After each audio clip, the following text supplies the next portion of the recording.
key points are currently running worldwide music publishing for Empire. Prior to that, I was 16 years at Cobalt Music, where I was the 5th person hired and built up that company. I don't know if y'all heard of that one. Prior to that, I was at Universal Music when Universal became Universal. So that was during a time when all of the labels were collaborated together and became Universal. I was the 2nd person hired there. Prior to that, I was the manager and finder and founder of Alicia Keys. Prior to that, I was with another company with Jelly Bean Benitez, the guy who found Madonna and created his company called Ola Recordings, and was the head of A&R for there. So we can... Awesome. That's amazing. Can we just give it up and just say thank you so much for coming?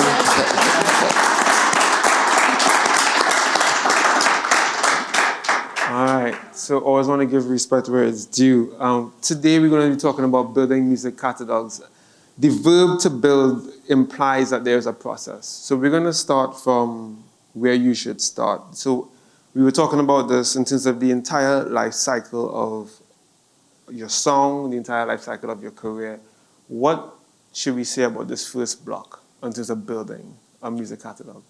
Well, the first block and the most important part of a song, never mind the full catalog, is the metadata and getting the collaborations and collaborators to unite and sync on understanding the business, which is the splits of a song. So if you're not writing a song 100% by yourself and you're using or collaborating with someone, it's very important to get in writing or use the app called SONGSPLITS.com to put in documentation the actual splits and information so a song can be properly licensed. If a song isn't licensed, it's not a song for revenue to be given. It's not a song for any type of wealth to be made. If you buy a house, you gotta make sure the deed is right. Same thing with a song. When you get a loan to get a house, they gotta check make sure there's no other lien holders. Same thing with a song.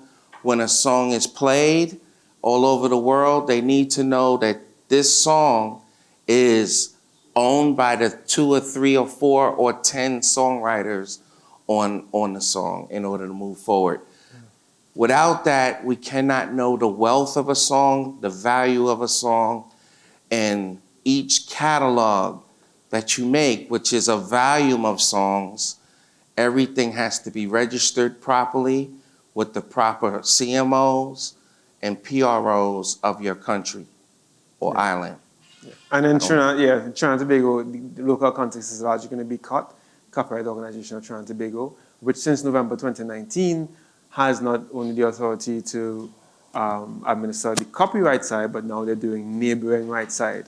The neighboring rights. And that is going to, for everybody listening online and here, if you're from Trinidad and Tobago, that is resulting in a cultural shift. Because while people are accustomed negotiating copyright splits, they're not as accustomed negotiating performance splits. Correct. And that's very, very important. Correct. If you want to, particularly if you're going to sync like a live performance of something, correct, you are going to need to ensure that you've covered both sides, both the compositions as publishing side and the neighboring rights performance side. Right. So usually when, and you probably could talk about this as well, when someone walks into a studio and they do background vocals or they do guitar or bass, correct, our culture, the cultural norm in Trinidad and Tobago is to give them money, keep a receipt and say, I've paid you, go away.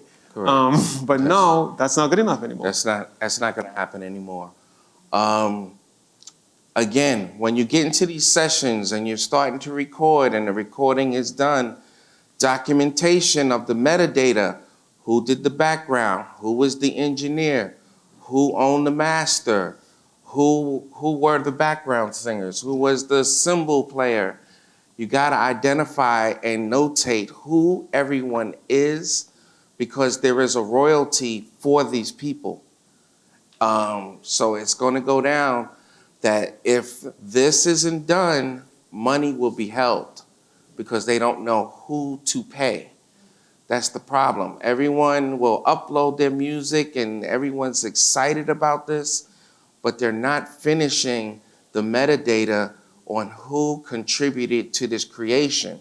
Until that time, there will not be payment to these songs.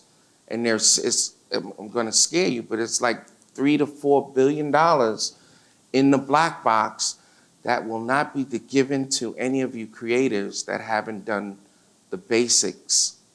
So $4 billion around the world is going to go back to the major labels. Yeah. And it's crazy. It's gone. It happens all the time, right? Yeah, every 3 years. Yeah. Every year it happens. But they hold the money for 3 years. Yeah. And it's insane how much money they make just by you guys saying I'm independent, and you're really paying them more than they would have got from you being signed to them. It's crazy. So what's interesting about this is I learned, and partially learned the hard way, but you learn by doing, that not filing it doesn't mean that no one's getting paid. Correct. Not filing it just means that you're not getting paid. Someone else is getting paid. Correct. So when we actually did file properly, I remember some pretty major labels actually, our representatives wrote to them and they said, oh, you own the song. Okay, we released the song. Correct. You understand? So you may have a song and it may be earning money for other people. Correct. And you will not know if you haven't filed that correctly. Correct. Yeah. Correct. So I think that's really critical. So if you're taking notes, if you forget everything else today, don't forget to ensure that this is done really, really well. Like collecting the metadata on every single song as you build your discography. Now I see some iconic names in here. Some people represent many, many, many songs. And the hard truth of that is you're going to have to go back through, I should say songs and recordings. So every musical work and every recording. Correct. You're going to have to go back through all of them and make sure this is done, correct? Yes, correct. And then from there, the value of your song and catalog can be assessed. Now, catalogs and the value of them, it's interesting because how we evaluate purchasing catalogs is based on the last 5 years of earnings. So a bank would look, or a publishing company would look, or an investment group would look at your last 5 years of revenue. So if you have no place to show revenue, you can't sell your catalog, right? But if you were hot back in the 80s and you're next to nothing now, we can't give you a lot of money because we're basing the last 5 years of revenue. And then we take that revenue of the last 5 years and then we do a multiple, 10-year multiple, 20-year multiple, and times that against the average of the 5 years. And that's rounded about what your value would be. Now, if you have hit records in this catalog that have sustained over the years, that's a more valuable catalog than someone that just has stuff in their trunk and they put stuff out periodically. But if it's a mainstay of the country, of the Caribbean, and we're singing these songs like Bob Marley or whoever else has got major hits that last the test of time, you will see big numbers back to their catalog. So you can sell your master rights side, you can sell your publishing rights side, your writer's rights side, but all of this is still assessed by the last 5 years of earnings.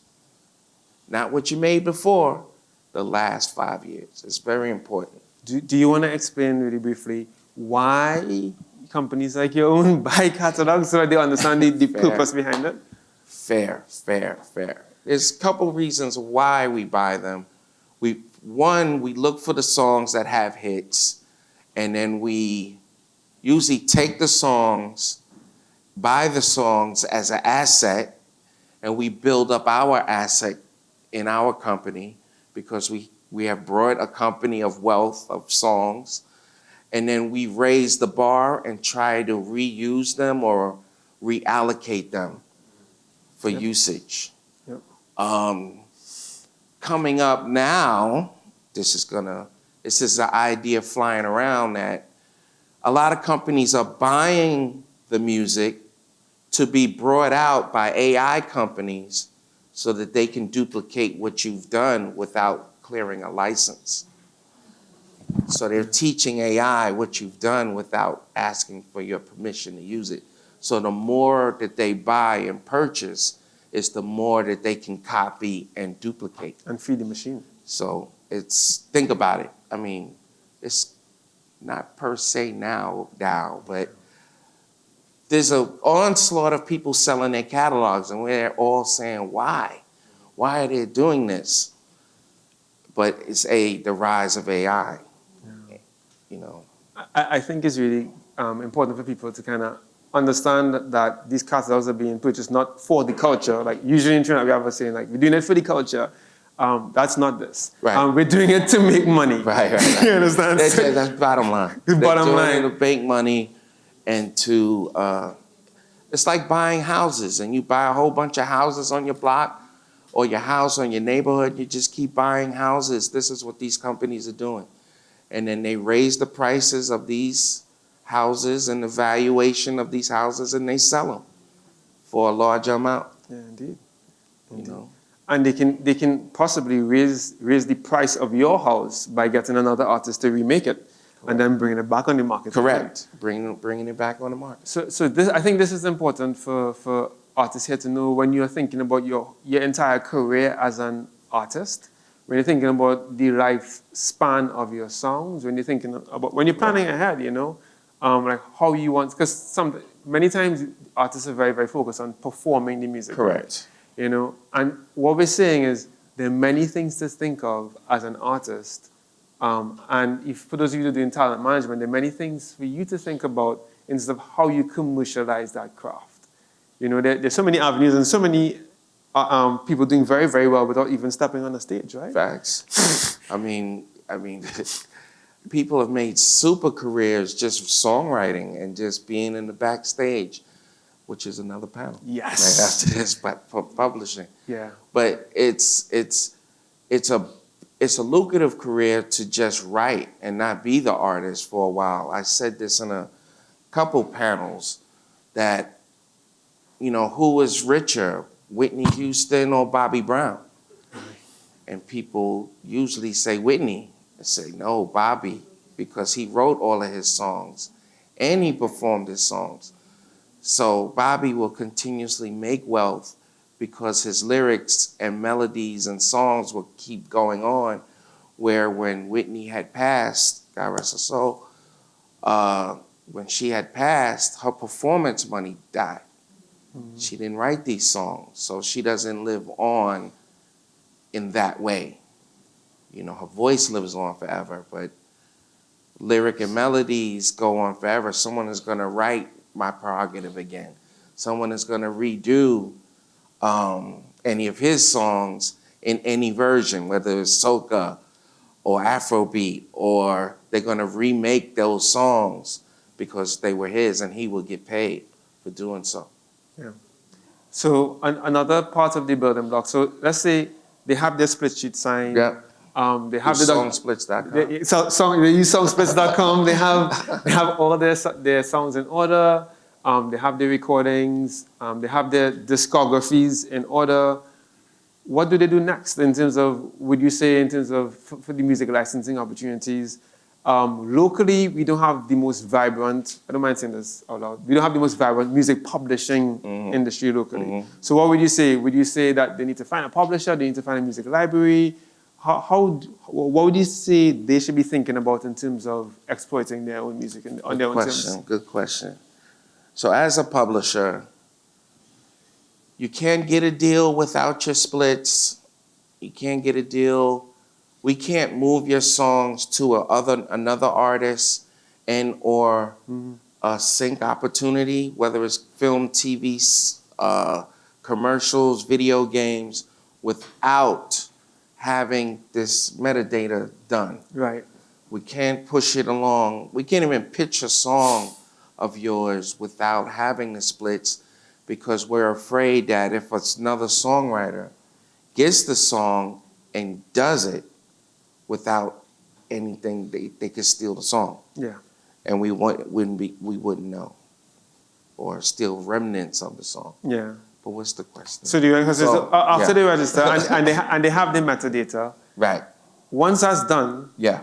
Would you say that they should be looking for a publisher, or they should check out music libraries, or they should do all of the above? It's all the above. But the problem is, looking for a publisher without any revenue is going to be tough. Yeah, the terms are so tough. Coming to any company without any leverage of money or momentum, it's not going to really happen unless they believe in your miracle writing, you know, and you the second coming, and we like, oh, we just got to sign you.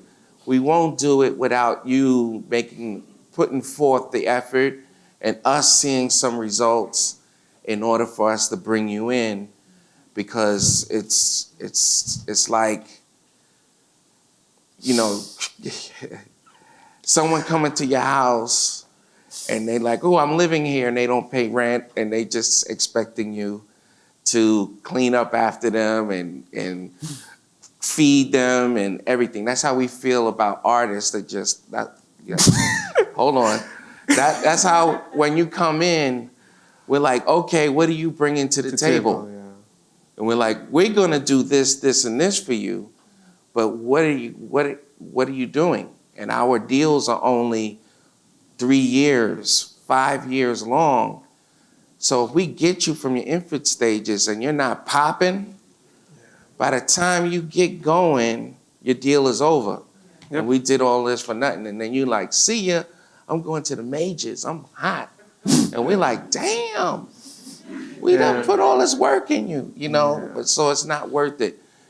You gotta land with most of these companies already moving. Yeah.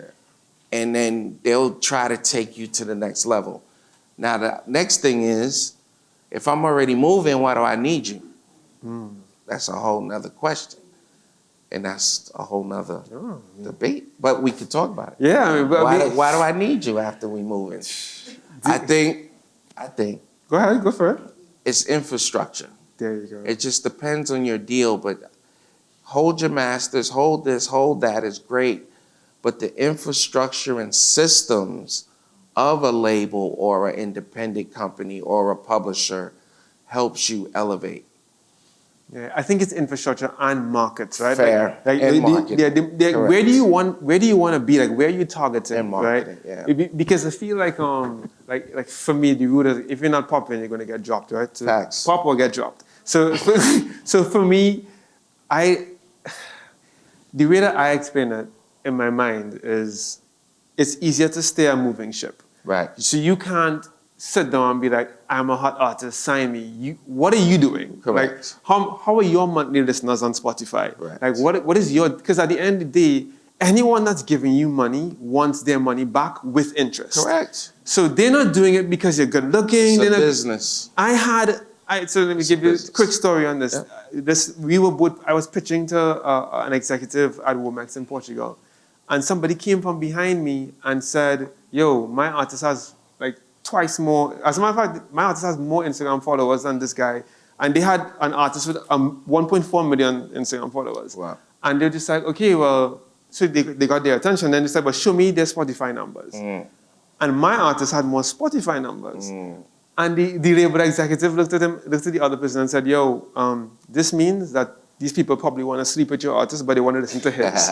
So I was just like, you know what I mean? what are you bringing to the table? You understand? So for me, what I was watching was because people go to Instagram for a whole bunch of reasons. People go to Spotify to listen to music. Yes. So for him, it was just like people going to Spotify to listen to music. That means his Spotify numbers are good, which means I'm going to give him that money. Right. So I was just like, this is making sense. Like, so what are you bringing to the table? Like, so if you haven't invested in building up your Spotify profile, which by the way, many people use because it's more publicly available. Like any promoter across the world, any executive can open Spotify and see how many monthly listeners you have. Yeah. It's not as simple on Apple Music. Facts. But so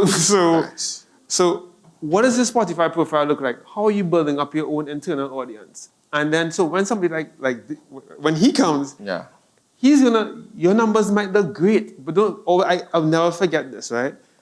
They turned away a young aspiring artist because she sounded great, but she had horrible numbers. That was Megan Thee Stallion that they turned away. But they turned away because she had no numbers. And if they're going to turn her away, they definitely turn away my artist. You know what I mean? So I think we have time for one more question, right? And so that was 1 minute. Oh my gosh! So final remarks then. Final remarks.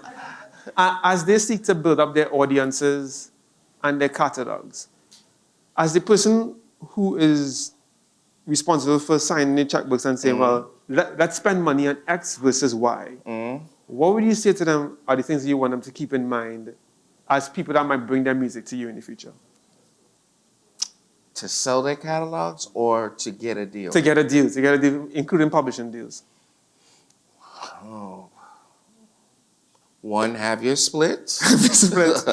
Yeah, definitely. Have your co-writers and everything in place. Have a song or two moving up some chart. Show me that there's consistency. Have your own sound. We already have Rihanna. We already have Beyonce. We already have those. We have your own sound. So we're really looking and listening for uniqueness now. Just like Afrobeats. That was starting. Anyway, it's a whole nother. Yeah. No. And those are the things we're looking for. So we can advance, because your first thing is, all right, I want to check. I'm like, okay, what do I base the check on? You know, I need to do some analysis based on your splits and ownership of the song. Also, too, to get to sync, you got to own more than 25 or 35% of the song in order for us to be able to help you. Because if you only own 1% of the song or 5% of the song, it's hard for our team, our sync team, to run out and post you anywhere, because we don't have pole position or leverage with the sync division. They have to go and clear the other 95% with the other writers, and whoever owns the most portion of the song has the most leverage to okay the song and to place the song. So always know that too. That's really important. So I think she's about to say we're out of time. So what I'm going to say is, I know sometimes people say to me, like, this talk about splits. When I walk into the studio and I talk to them about split agreements, they will say, Keron, they're killing the vibe, they're killing the vibe. Let me kill the vibe so your children can eat. Right. You understand? So very important. Yeah, definitely. Embrace that little discomfort when you have to talk about splits and money, because the longevity of your career depends upon that. Yes. Don't put it off and suffer later. And don't mess up life over splits. You know, I've seen a lot of people go to war with each other, hate each other, stop writing over 5%, 2%. Just, it's not that, it's deep, but it's not that deep. Get the song licensed and keep it moving. That's not your last song, right? That's not your last song. Keep moving. Don't worry about that little one. Sometimes you got to take a loss to go forward. You know what I'm saying? Yeah, man, go ahead, man. Take that 5, man. Whatever. Yeah. All right. Okay, all right.